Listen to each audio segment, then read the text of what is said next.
saudara-saudari yang terkasih di dalam Kristus, selamat pagi. Salam jumpa lagi dalam Sabda Siap Saji. Rabu 12 Februari 2025, hari biasa pekan kelima, warna liturgi hijau. Marilah kita berdoa dalam nama Bapa dan Putra dan Roh Kudus. Amin. Allah Bapa yang Maha Agung, kami bersyukur atas perlindungan-Mu. Semoga kami terbuka terhadap segala kebaikan dan menyingkirkan kejahatan dari hati kami, sehingga sanggup mengabdi Engkau dengan tulus ikhlas. Dengan penerangan Yesus Kristus Putra-Mu Tuhan kami, yang bersama dengan Dikau dalam persatuan Roh Kudus, hidup dan berkuasa Allah sepanjang segala masa. Amin. Tuhan bersamamu Dan bersama roh. Inilah Injil Yesus Kristus menurut Markus. Dimuliakanlah Tuhan.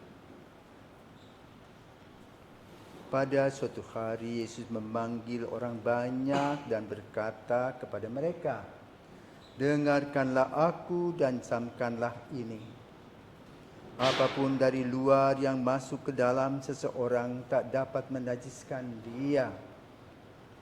Tetapi apa yang keluar dari seseorang itulah yang menajiskannya. Barang siapa bertelinga untuk mendengarkan, hendaklah ia mendengarkan." Sesudah itu Yesus masuk ke sebuah rumah untuk menyingkir dari orang banyak. Maka para murid bertanya kepada Yesus tentang arti perumpamaan itu. Yesus menjawab, "Apakah kalian juga tidak dapat memahaminya? Camkanlah, segala sesuatu yang dari luar masuk ke dalam seseorang tak dapat menajiskan dia. Karena dia tidak masuk ke dalam hati tetapi ke dalam perutnya, lalu dibuang di jamban." Dengan demikian Yesus menyatakan semua makanan halal. Yesus berkata lagi, apa yang keluar dari seseorang itulah yang menajiskannya. Sebab dari dalam hati orang timbul segala pikiran jahat, perzinahan, keserakahan, kejahatan, kelicikan, hawa nafsu, iri hati, hujat, kesombongan, kekebalan. Semua hal-hal jahat itu timbul dari dalam dan menajiskan orang. Demikianlah sabda Tuhan. Terpujilah Kristus. Selamat pagi Romo. Pagi. Nah Romo, Injil pada hari ini dari kemarin ini menceritakan tentang adat istiadat dan hukum Tuhan. Romo, hubungannya dengan Injil kemarin apa? Baik, selamat pagi para pirsawan dan Dian. Pagi Romo. Yesus mengajak kita untuk berfilsafat. Apa pandangan filsafat tentang manusia? Manusia itu terdiri dari badan, jiwa, roh. Ya. Badan jasmani itu mempunyai satu sistematika, di mana pada awalnya manusia itu adalah pemakan daun, herbivora. Tetapi kemudian menjadi karbivora, pemakan daging, atau omnivora, pemakan semuanya. Maka manusia yang mempunyai jasmani tadi dengan menggunakan akal sehatnya mencari makan. Pertama, manusia merupakan orang yang meramu, memetik, ya, atau menangkap. Sisa-sisa meramu itu ada pada nelayan. Nelayan di laut itu tidak pernah pelihara ikan. Ya. Juga petani peramu itu juga tidak pernah menanam, tinggal metik, tinggal ambil. Ya. Tetapi lalu kemudian pelan-pelan ada pertumbuhan, mulai bertani, menanam. Ya. Apa yang ditanam lalu menghasilkan buah. Apalagi situasi yang terjadi dengan 4 musim misalnya. Manusia untuk secara jasmaninya menyiapkan seluruh materi untuk dia makan, supaya tubuhnya bisa terus tumbuh, kecil menjadi besar, muda menjadi tua. Maka lalu ada proses dalam kehidupan manusia itu dengan makan. makan pun manusia menyeleksi makanan-makanan itu. Kalau suatu hari dia salah makan, ya, apa yang terjadi? Sakit perut, usus tadi tidak terima tuh barang busuk itu. Ya, maka lalu kita mempunyai rasa sakit perut, pengen kebuang air, ya, langsung brus, bisa juga orang diare toh. Tetapi kemudian ada obatnya, obat tradisional misalnya daun jambu, ya itu dari herbal itu. Itu secara jasmani manusia mencari akal supaya hidupnya bisa hebat dari waktu ke waktu, ya, secara badan. Sekarang kejiwaan. Yang berkaitan dengan kejiwaan itu adalah masalah gradasi dalam hidup. Siapakah aku dalam kehidupan masyarakat?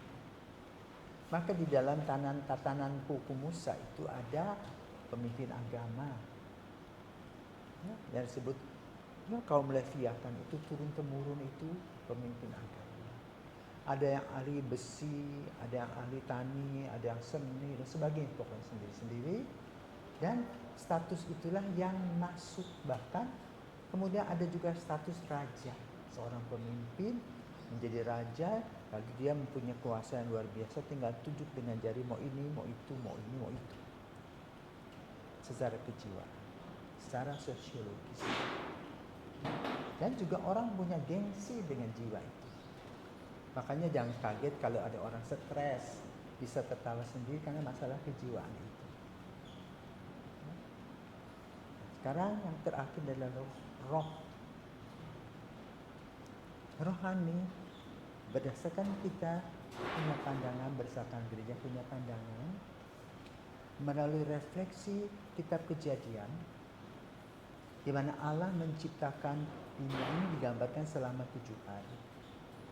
Ya, karena sudah menemukan bahwa bagaimana bumi mengitari matahari dan dibagi dalam sekitar 365 hari, dibagi dalam 52 minggu.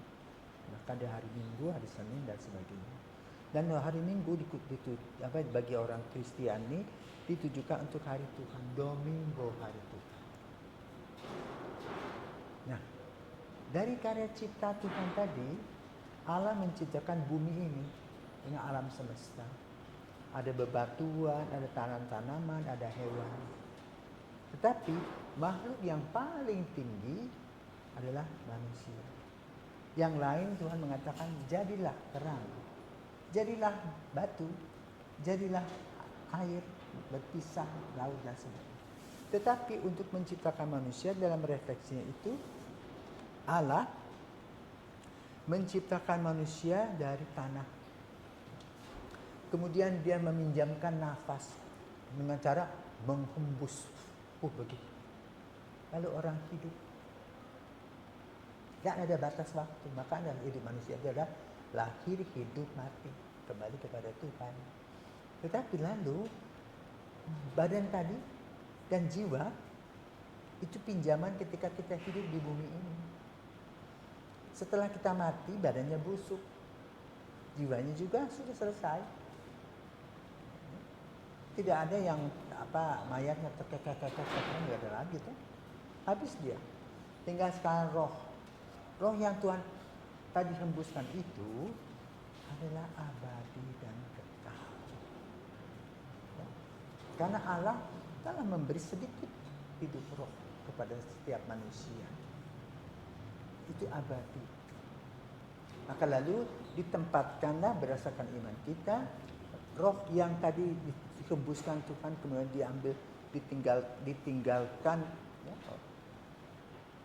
karena badannya mati sebagainya, dia tetap hidup. Hidupnya gambarannya adalah memuji Allah.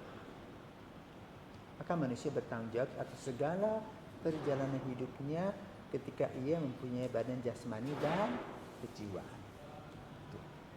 Nah, lalu apa yang terjadi dengan ajaran Yesus ini?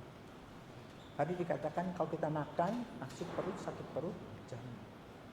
Jadi tidak najis. Itulah. Maka lalu juga dikatakan semua makanan itu boleh dimakan. Hanya hati-hati. Yaitu perhatikan apakah ada racunnya. Ya, seperti misalnya kita di Indonesia tahu keong. Keong yang itu loh, yang melata di daun pisang itu loh. Namanya keong racun. Ya. Tetapi untuk orang Perancis itu dimakan. Tuh. Karena apa? Semua racun-racun sudah dibuang. Dan itu mahal itu. Rasanya kenyal-kenyal begitu. Jadi manusia harus pandai meramu untuk urusan dunia ini. Tetapi kadang-kadang di dalam kehidupan manusia membuat hukum. Ini tidak boleh, ini tidak boleh. Jadi dalam hukum Yahudi itu begitu banyak. Yang berkaki dua, babi itu berkaki itu dua ya. Nggak boleh dimakan. Hanya karena kakinya, bukan karena dagingnya. Ya. Maka lalu kadang-kadang hidup manusia itu ewuh pakai ewuh. Yang pasti adalah manusia tahu dia tidak boleh makan daging manusia. Tapi ada juga ya yang saraf makan daging manusia. Sementara babi yang diciptakan oleh Tuhan juga dilarang, nggak boleh, itu najis, haram. Ya. Tapi dalam aturan begitu kita juga tidak usah ikut campur. Itu urusan mereka. Tapi yang ingin disampaikan oleh Yesus pada hari ini adalah kadang-kadang manusia sok tahu, lalu membodohi dan membohongi orang lain atau menuntut orang lain untuk ikut apa yang mereka mau. Dan itu kadang-kadang sadis, tidak sesuai dengan hukum Tuhan. Cinta kasih, ya, cinta kasih. Tapi kita memeras orang.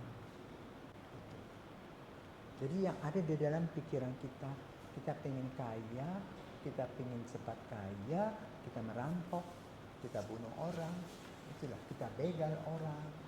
Dan itu ada dalam pikiran seperti yang disampaikan oleh Yesus pada pagi hari ini. Apa yang keluar dari seseorang itulah yang menajiskannya.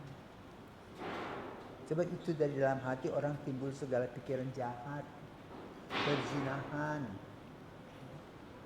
keserakahan, kejahatan, kelicikan, hawa nafsu, iri hati, hujat, kesombongan, kebebalan. Itu 7 dosa pokok yang kita miliki, yang menghantui hidup kita. Kita melihat orang lain sukses, kita iri hati. Lalu kita bermain magic misalnya. Kita memakai ilmu kekebalan. Bahkan ketika kita berkuasa, kita juga merasa mempunyai hukum kebal. Dia tak boleh, aku boleh. Ya. Juga keserakahan.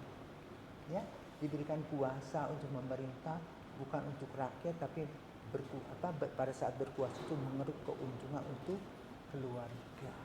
Korupsi misalnya, serakah, juga berzina. Ya. Karena manusia semakin dewasa, semakin tahu kehidupan seks gitu. Lalu berzina. Orang harus tahu, maka gereja mengatakan, ingat loh, perkawinan itu hanya sepasang laki-laki dan perempuan, monogami dan tidak terceraikan. Peliharalah itu. Bukan saatnya suka dan tidak suka, bukan, tanggung jawab. Maka lalu kita harus perhatikan hidup rohani yang positif dan baik. Nah, di sini nasihat Yesus. Dan tentu saja ketika dia mengatakan begitu, orang jengkel, yang suka berzina marah, yang korupsi jengkel, ya, orang yang jahat marah, orang yang licik, orang penuh nafsu, iri hati, pokoknya tidak karuan, memusuhi Yesus. Maka tidaklah mengherankan kemudian Yesus yang ingin membenarkan kita itu tidak disukai. Dan juga belajar dari pengalaman Yesus. Manakala kita hidup benar, kita menegur orang, lalu kita jengkel, tidak suka. Padahalnya itu kita menjaga agar orang itu tidak tenggelam. Maka mari saudaraku terkasih, kita saling berbagi dalam persaudaraan, dalam cinta kasih, sebagaimana Yesus datang untuk melayani kita, untuk memperbaiki apa-apa yang tidak beres, mengubah karakter kita yang negatif menjadi positif. Dan itulah hadiah yang kita dapatkan bila kita betul-betul mau mengikuti Yesus. Akulah jalan, kebenaran, dan hidup. Semoga kita diberkati Tuhan dalam nama Bapa dan Putra dan Roh Kudus. Amin.